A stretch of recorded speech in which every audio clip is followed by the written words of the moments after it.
This is the High-Stakes Lowdown, a RotoViz podcast brought to you by the Fantasy Football Players Championship. I'm Eric Balkman from the High-Stakes Fantasy Football Hour and the FFPC. You can follow me on Twitter at Eric Balkman and the FFPC on Twitter at FFPC. Before we get into the show, I want to remind everyone that you can get a listeners-only 10% discount to RotoViz by using the code RVRadio2022. That's RVRADIO2022.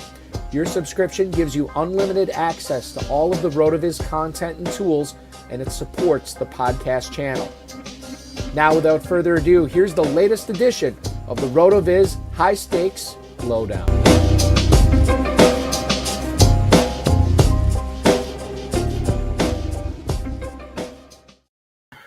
Welcome in to the latest episode of the RotoViz High-Stakes Lowdown. I am your host, Eric Balkman. You know me from the High-Stakes Fantasy Football Hour, the Better Sports Network High-Stakes Fantasy Football Show, as well as the FFPC. If you missed the show earlier, the High-Stakes Fantasy Football Show on the Better Sports Network, we had FFPC co-founder Alex Kaganovsky on, as well as Liam Murphy, who you might know from fantasypoints.com and his YouTube channel as well. Follow him on Twitter at ChessLiam. That was great stuff. Get the Better Sports Network app for free in the App Store or Google Play, so you can watch that back in case you missed it. A lot of good stuff on there, not only for 2022 Best Ball, but for 2023 Best Ball as well, as we all get prepped for the 2023 FFPC season. I do want to remind everybody, if you have not yet joined the FFPC Weekly Challenge for Week 18, make sure you're doing that. There's no draft. There's no salary cap. Just choose 10 players if you want to play without kickers and defenses, or you can play with kickers and defenses and formulate a 10-player lineup. Just do it by Sunday's kickoff, and you can watch them ride through the weekend's games. Remember, only one player per NFL team on that. You can enter for $35 or $200 in a 100-team contest, a 30-team contest, or a 10-team contest. And remember, if you beat out those other 9 players in your 10-team contest, you will win a free entry into the 2023 FFPC Main Event, where you can play for a $1 million grand prize. It's all happening, and that is the way to enter the 2023 FFPC Main Event for free. Want to bring in tonight's guest, ladies and gentlemen, a former guest of the HSFF Hour. He was the 7th place team heading into championship week here in week 17 in the FFPC Main Event. He is the incomparable Matt Berman. Matt, welcome onto the show, man. Thanks for joining me. Doing good. How are you doing? Doing pretty good. So I think that, and by the way, well, in this episode, we'll talk about what Matt got right in his march to fantasy glory this year, and a look ahead to 2023. I don't know if I'd call it glory. Well, I mean, but you got to consider, the position you put your teams in, some of your teams in week 17 was better than 95% of everybody else in the FFPC Main Event, right around there, right? Which also makes it more disappointing. Yeah, that's true. That will happen. But it's better to be it's better to have loved and lost than never to love. Just to be in the mix is fun. Just to be in the mix, exactly right.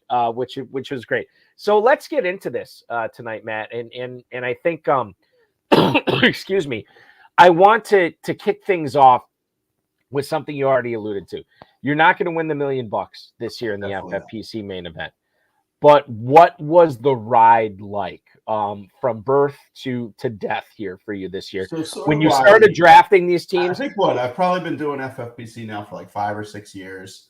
Friend got me into it. I think I did one team in the beginning and have grown that up a little bit. I love fantasy football. FFPC is a fun outlet for me. I would say the drafts I'm into, and then the teams are kind of there. I don't, my home league, the competition, knowing going against your friends, that's sort of where my energy and excitement goes while I'm watching on a Sunday. And then, FFPC sort of in the background, almost like, owning a stock. And then around, week 8, 9, 10, if I feel, the one you can win the start, the first part of it, and have a team that's actually good enough to maybe do some real damage, you kind of lock in a little more. So that's I'd say around like week 8, I was looking at a couple of my teams, and not only were they, leading their independent leagues, and I saw where I are the standings, but they were deeper and more balanced than I've had in the past, and thought that they really had a chance to be in the mix.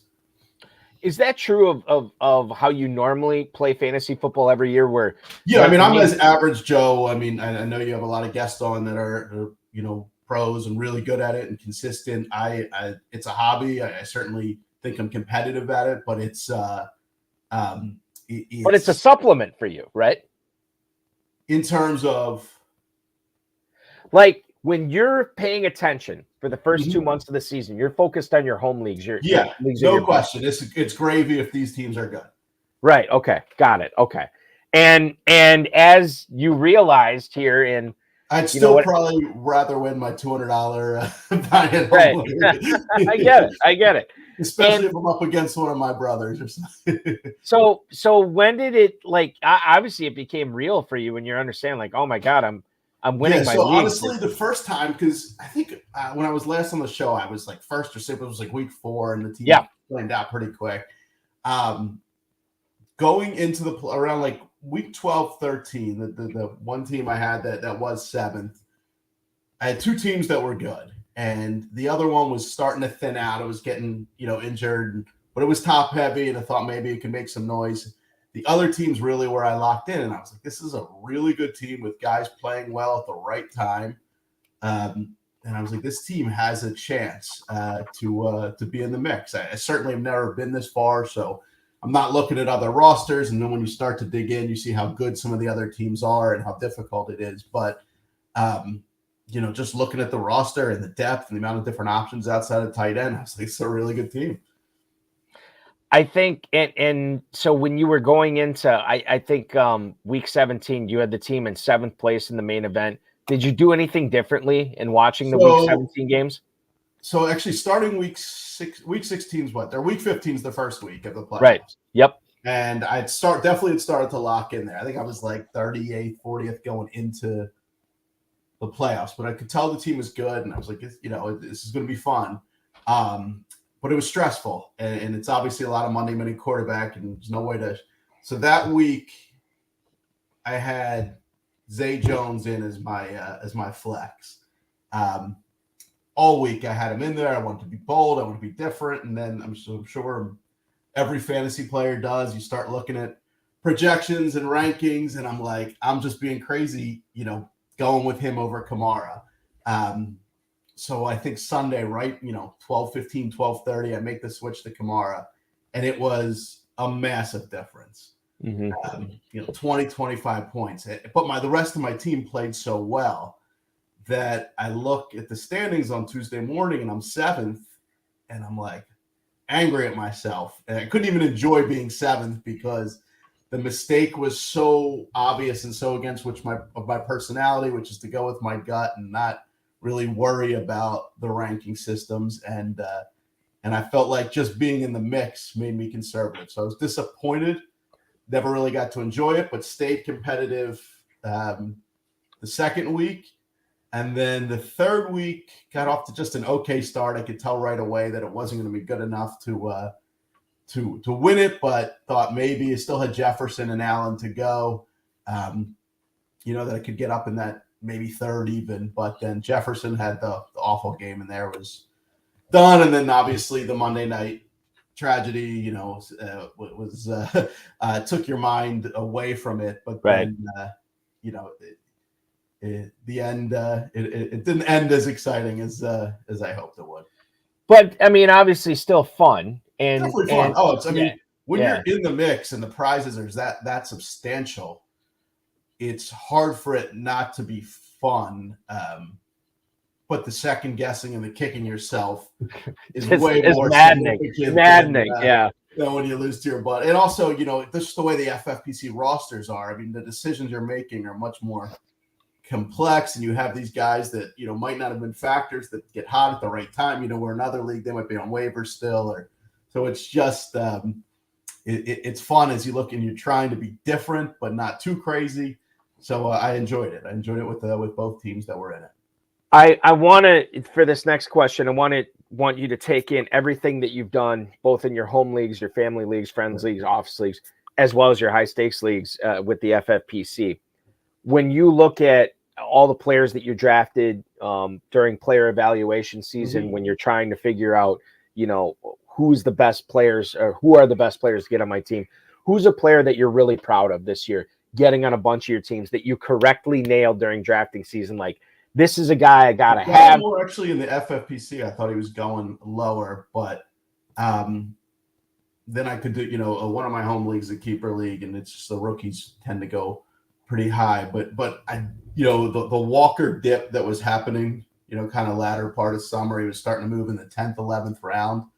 I always thought was crazy, and to the point where I was like second guessing myself that I was drafting him too much. But he just became such a value. I thought he was so good, and Penny, it's with running backs, it's hard, but Penny is proven injury prone, and the upside I thought on Walker, all it needed was an injury. I thought the talent was so obvious that if there was an injury, it was a plug and play impact guy. So he was, in one of my dynasty leagues, I had the second pick, and I took him second over Drake and Alaba and all those guys. And it was at that time, I think, a little more of a debate than I think now. What about you mentioned the Kamara Jones thing just now? Was that the biggest mistake you made, whether it be drafting or managing your team this year? Yeah, I mean, during the season, obviously, especially, before you're fully locked in, which teams, there's little mistakes you make. But I do think, a mistake in week 7, everyone's making them. It's so hard to figure out. I think as the window of the season narrows, the mistakes are more painful because they're a little more obvious. And I think you saw with Dallas, their Lawrence was trending up. Their secondary was playing bad. Like, there was enough there that even though the rankings, weren't all in on Jones, the upside in Kamara was just too low, even against the Falcons, to make that change. I know we're trying to look back on 2022, but with any time we look back on 2022, I think that our impetus is to look towards 2023. I know that you had, and I don't know if you bought him off waivers or if you drafted him, but I know you had a lot of Kyron Williams this year on a lot of your FFPC. Yeah, that was a value thing. I remember week 1, there was the report that he was supposed to play. He got hurt. I could see what was going on with the Rams situation. And he was essentially free, for like $15-$16 on waiver. You could grab him across the board. So it seemed like an upside play. And then as I started to dig in a little more, just soured on the player. So I even started cutting him in a couple leagues. But, just when you saw the Rams situation, just how limited he is size-wise, it just I didn't see any, the excitement was more just on the value than the player. So knowing that, and knowing that, Cam Akers was a guy a lot of people, basically just left for fantasy death, right? Because you didn't think he was going to play. Cam Akers in any leagues. I had him in the playoffs, or watched some playoffs down the stretch last year. Thought he looked good then until the Super Bowl. And I think the last 2 games of the playoff, then it's the championship game too. And this year I just thought he was going too high. And then watched week 1 and 2, and he just didn't look even close to the same guy.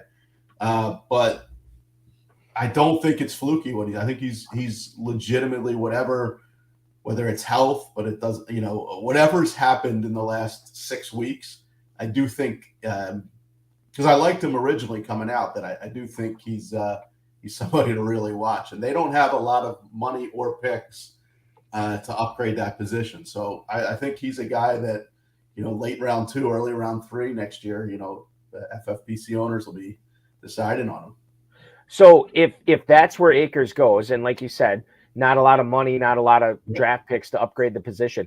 If he's going in the late 2nd, if he's going in the early 3rd, how likely is he to be on Matt Berman owned teams next year? Yeah, this year he was an easy cross off. I think. There's still some stuff with the Rams you have to see with Stafford and McVay, and if they can get a younger, some O linemen, but the player,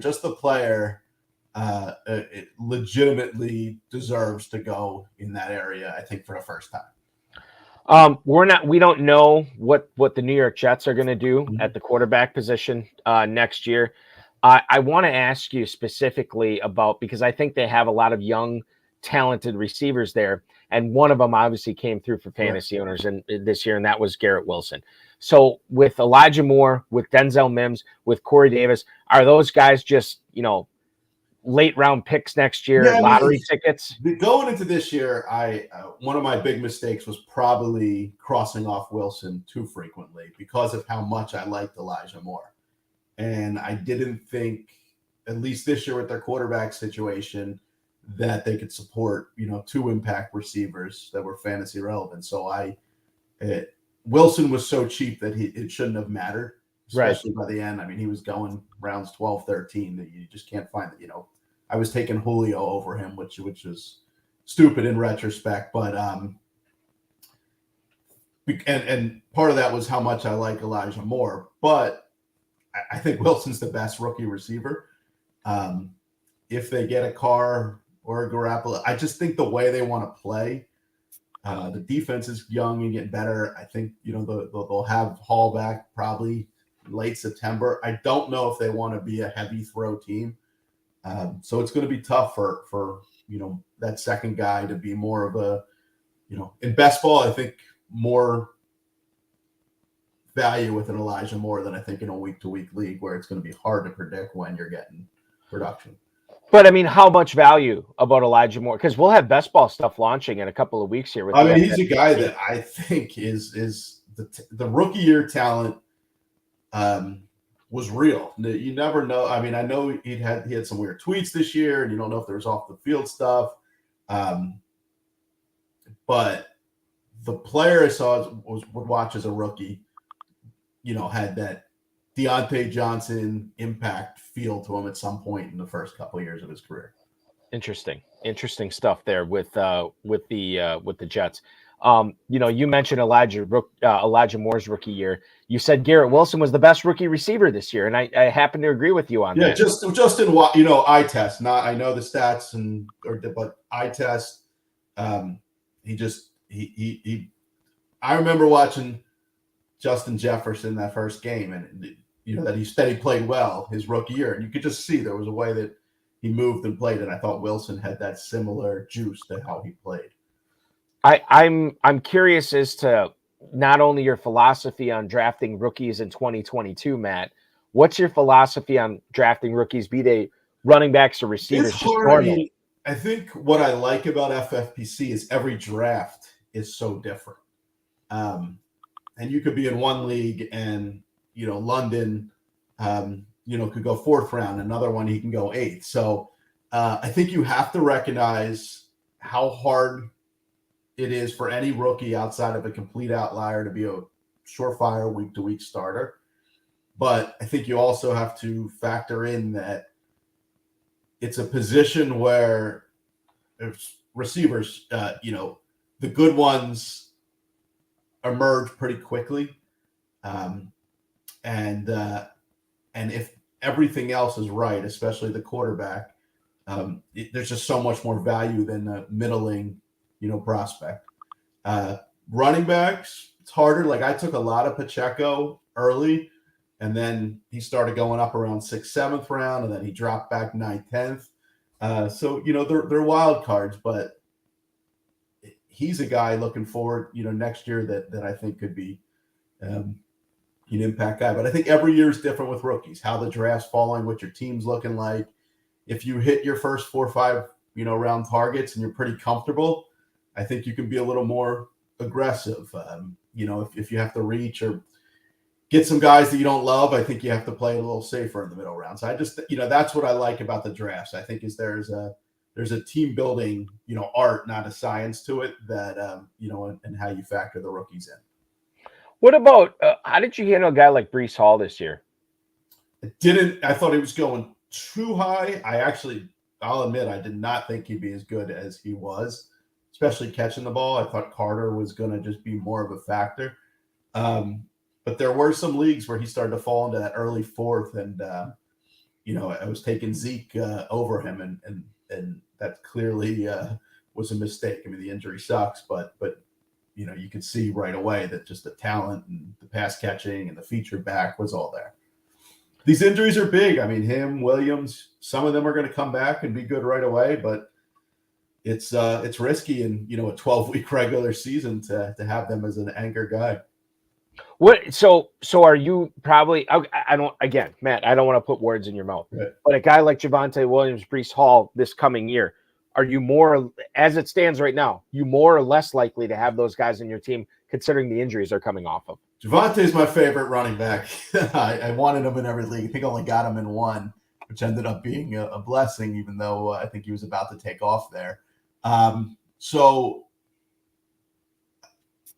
There's a long way to go. I mean, you'll start to see reports in July, August, but man, it's tough for those guys in the first year back, especially if that injury happens, in season, which it sounds like both Williams and Hall. Not only was it a training camp injury, it was in season, and it was a little more complex than just the ACL. So they're going to be high risk guys, but they also are the type of talents that if you get them in the third, fourth, fifth round and they're healthy by week 6, you can't compare to anything else there. I have another, one of my other shows I have on the Better Sports Network, the High Stakes Fantasy Football Show, and they asked a lot of us who have shows on there to make a prediction for 2023. Didn't necessarily have to be a bold one, Matt, right, but I went bold with mine, but bold and very specific, so I'm probably going to be wrong. But I said this. I thought that Jacksonville next year would go to Buffalo for the AFC Championship. I think Josh Allen wins the MVP next year, but I think Jacksonville upsets Buffalo in the AFC Championship, gets to the Super Bowl, and I think Trevor Lawrence takes some MVP votes away from Josh Allen. I think Travis Etienne is going to be a top 3 full PPR running back in 2023. I look at the addition of Calvin Ridley to this offense, which nobody's talking about. The possibility of signing Evan Engram, the fact that they're still going to have Christian Kirk and the Joneses brothers that are not brothers, Zay Jones and Marvin Jones, if they all come back there, I think this team has the makings of quite frankly a potential offense that's ready to explode. How likely do you think that is next year, that we might be undervaluing Jaguars like Lawrence? So I'm an Eagles fan. Born Philly, lived Philly my whole life. Love the Eagles. So I grateful for Doug Peterson. Thought he brought us a Super Bowl. Never thought he was a great coach. So I love Lawrence. I think you look at their team, they didn't have many injuries this year at O-line, any of their skill positions, and their division was really easy. Their division looks like it's going to be pretty easy next year, but they have to build out that depth because, Ingram has never played a full season. Marvin Jones is going to be real old next year.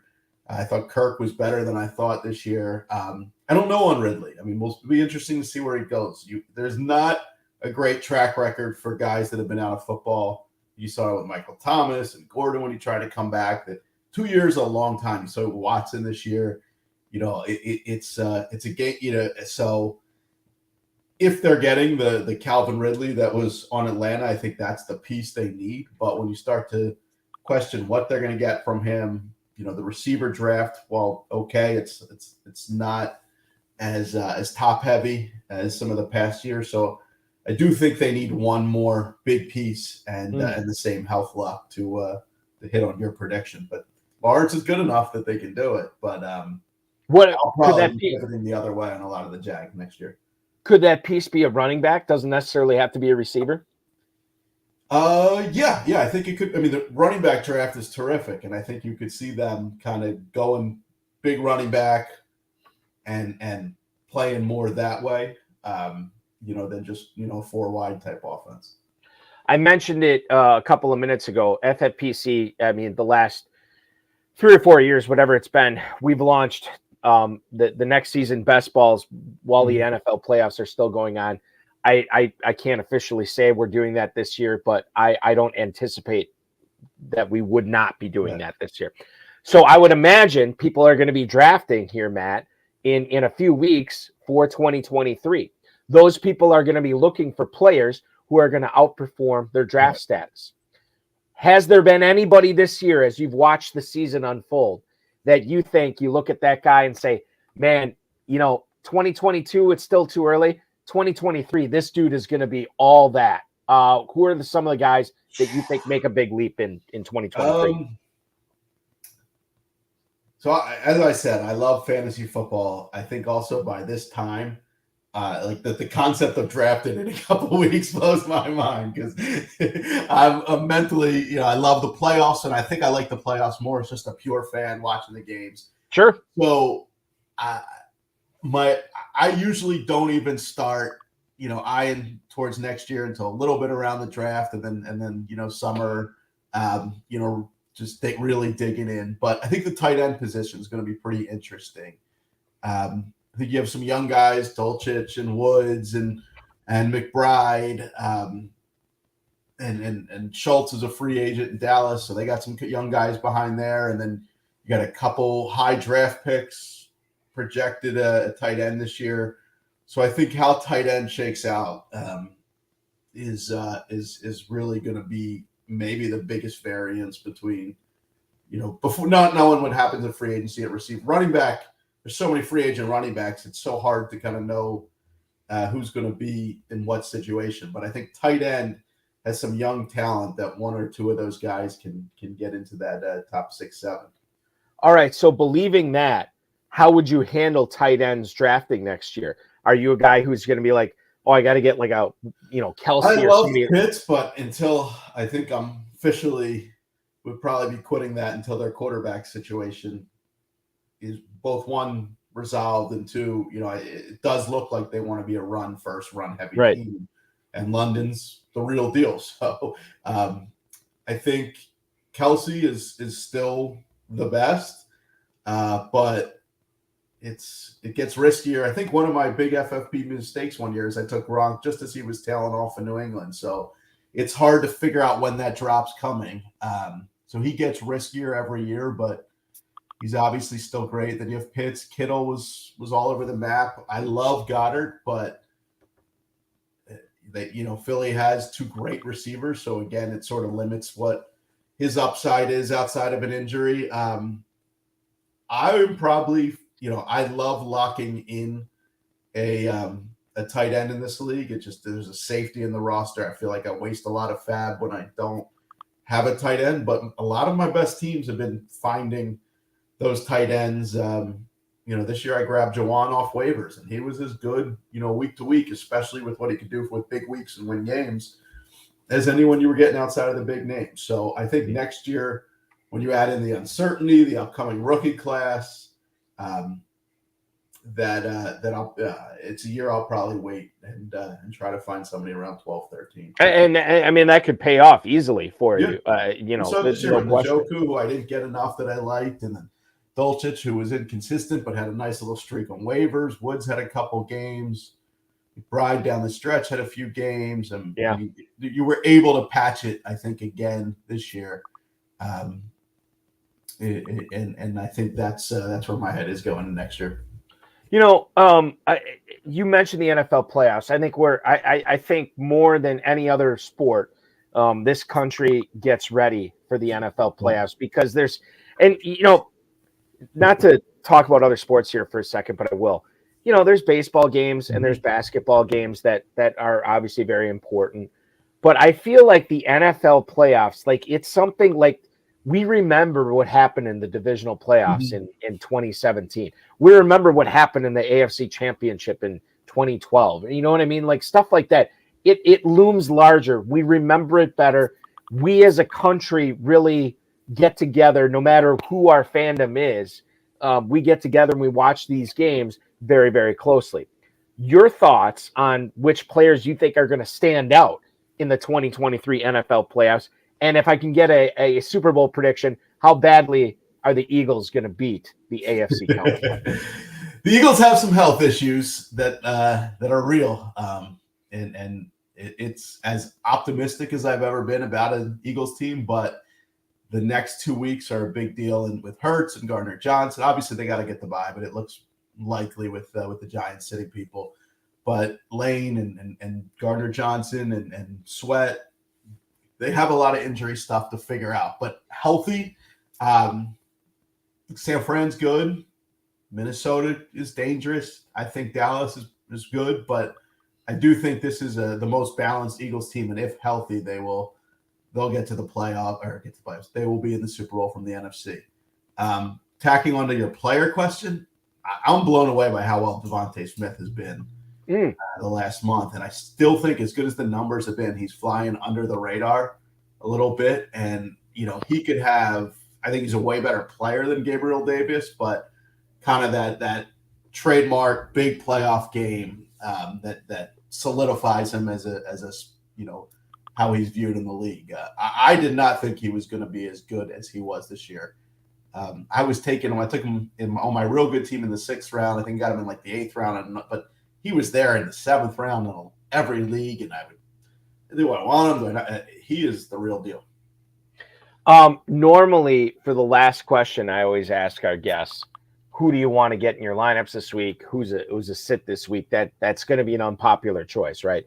A guy that people drafted early that believe in, that you think that is going to have a bad week. Player that will be on the bench in a lot of FFPC leagues that you think is going to be great. We don't have that in week 18. I don't believe you play the playoff challenge. Do you, Matt? No. Okay. All right. So if you did play the FFPC playoff challenge, where you can only pick one player per team, and you let them ride throughout the playoffs, right? You can't switch them out. This comes down to, I think that the number one question is how you see the bracket playing out and who meets in the Super Bowl, since you'll get double points for anybody playing in the Super Bowl. Who's a player that you really like in a competition like that? And who's a player you don't want to have anything to do with that you think a lot of people are foolishly going to put on their playoff challenge teams? Man, I've been so locked in for 17 weeks, and you're ready for a break. You are ready for a break. This is my pre-playoff bye week. I couldn't even tell you much about the schedule. I think But it sounds like you like Devontae Smith, right? Smith is, I don't know how many points the Eagles are going to need if they're going to keep passing. And that's the other thing about this week. I think you'll see some, especially with what's going on in the AFC with the new ruling, who wants to press forward. The San Diego receivers, I thought, have been playing really well lately. And I could see a big week for one of them, but just the way that line moved, it looks like they think they might be pulling people. So it's a very hard week I respect the diehards that want to play this week, but I'm rooting for the Eagles bye. This is my fantasy bye week. Well, listen, I want to congratulate you. I know the season didn't end up with you, pocketing a 7-figure grand prize. But I want to congratulate you on a very successful season, a season that the majority of fantasy owners would never be able to do. And you accomplished a lot this year. And that's just in your FFPC leagues. I don't know how you did in all your local leagues. I did better at FFPC. There you go. Well, then double congratulations to you on that. You're a good sport. I really, anytime I get a chance to talk ball with you, I like it. I like picking your brain, not only for, to share with our listeners sort of what you felt like you did right and did wrong in 2022, but applying some of those things to 2023. Zay Jones mistake, that'll be sitting with me until next September. I don't think I'll draft him out of spite. the Zay Jones non-spite pick. I love it. And it could work out for you as well. But your tight end insight was very, very good as well. And I know a lot of people will take that to heart. I wish you a healthy, restful offseason. The Eagles have a great offseason. And exactly, yeah. Hopefully, if my Packers can't get in the Super Bowl, I don't even know if they're going to get to the playoffs. But I hope your Eagles get it done. It's been a fun team to root for. And it will be a fun team to root for again. Looking forward to the next season. Hopefully it ends a little better. Yeah, exactly. Exactly. Matt, thank you so much. You enjoy your night. Thank you. Thanks.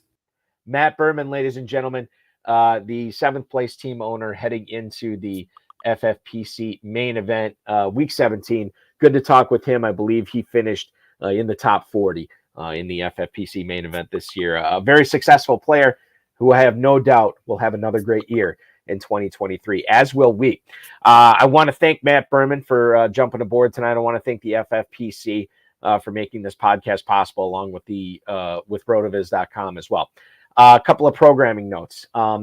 again, in case you missed it, I can't remember if I brought this up on the show, but Liam Murphy was on the High Stakes Fantasy Football Show on the Better Sports Network earlier on Thursday night, which is our new time slot, 7 to 9 p.m. Eastern time. He jumped aboard along with Alex Kaganovsky if you wanted to check out the process of the announcement that we had made about the Monday Night Football game. Alex went into great detail about a 30-minute conversation we had about why the FFPC landed on the decision the way they did. That is all on there. You can check that out at bettersports.com or betternetwork.com. You can watch the replay of that. As far as the show goes tomorrow, the High Stakes Fantasy Football Show, High Stakes Fantasy Football Hour here on youtube.com/FFPC Fantasy. Myself and Farrell Elliott will not only be joined by Alex Kaganovsky. So if you missed tonight's conversation with Alex, you can catch him tomorrow at 10/9 Central on the HSFF Hour. And we will also have 2022 FFPC Pros versus Joe's champion. You know him on Twitter at Overhyped Sleeper. He is one part of the GOAT District. It is Dan Williamson. He will be our guest tomorrow. Going to be getting a lot of stuff in from him, not only for 2022, but 2023 as well. Next Tuesday, we will go live here with Rob Linkowski, who finished 8th. I believe he had 2 top 10 teams. I got to double check this. I believe he had 2 top 10 teams in the FFPC main event. We're going to pick his brain on Tuesday night, 10/9 Central, as well as get you set for that FFPC playoff challenge. That's my final note to you here tonight. If you have not registered for the FFPC Weekly Challenge, a 10-team format, a 10-player format or a 12-player format awaits you. Whether you want to play with kickers and defenses or without kickers and defenses, you can play for $200, $200 or $35, whatever entry fee you want to get in. And you can play in a 100-team format, a 30-team format, or the 10-team format, where if you beat the other 9 people in that format, you will end up getting a free entry into the 2023 FFPC main event, where you can compete for a $1 million grand prize. All you got to do is beat 9 people this week in the weekly challenge. If you want to get set for the FFPC Playoff Challenge, the world famous FFPC Playoff Challenge is live. myffpc.com is it's going on now. You can register for that there. $500,000 grand prize, $200 entry fee, a $100,000 grand prize, and $35 entry fee in the Footballguys Playoff Challenge. That is going on there as well. That's all at myffpc.com. Again, you play one team, one player per NFL team, and just let it go throughout the whole NFL playoffs. You don't have to monkey around with different, changing your team from week to week or anything like that. It's a total Ron Pompeo set it and forget it lineup. That's at myffpc.com there as well.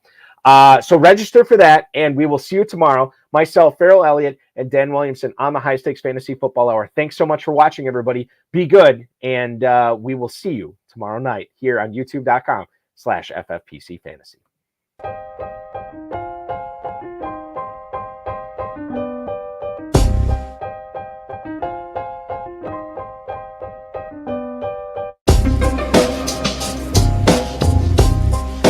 Thank you for listening to the High Stakes Lowdown, a RotoViz podcast brought to you by the Fantasy Football Players Championship. And thanks to Grapes for our theme music. Please review the podcast on iTunes under the RotoViz radio feed. It helps us find new listeners. Contact us via email, rotovizradio@gmail.com. We'd love to hear what you think, and follow us on Twitter at RotoVizRadio. And remember, you can always support the show by subscribing to RotoViz at a 10% discount through the NFL podcast homepage, rotoviz.com/podcast.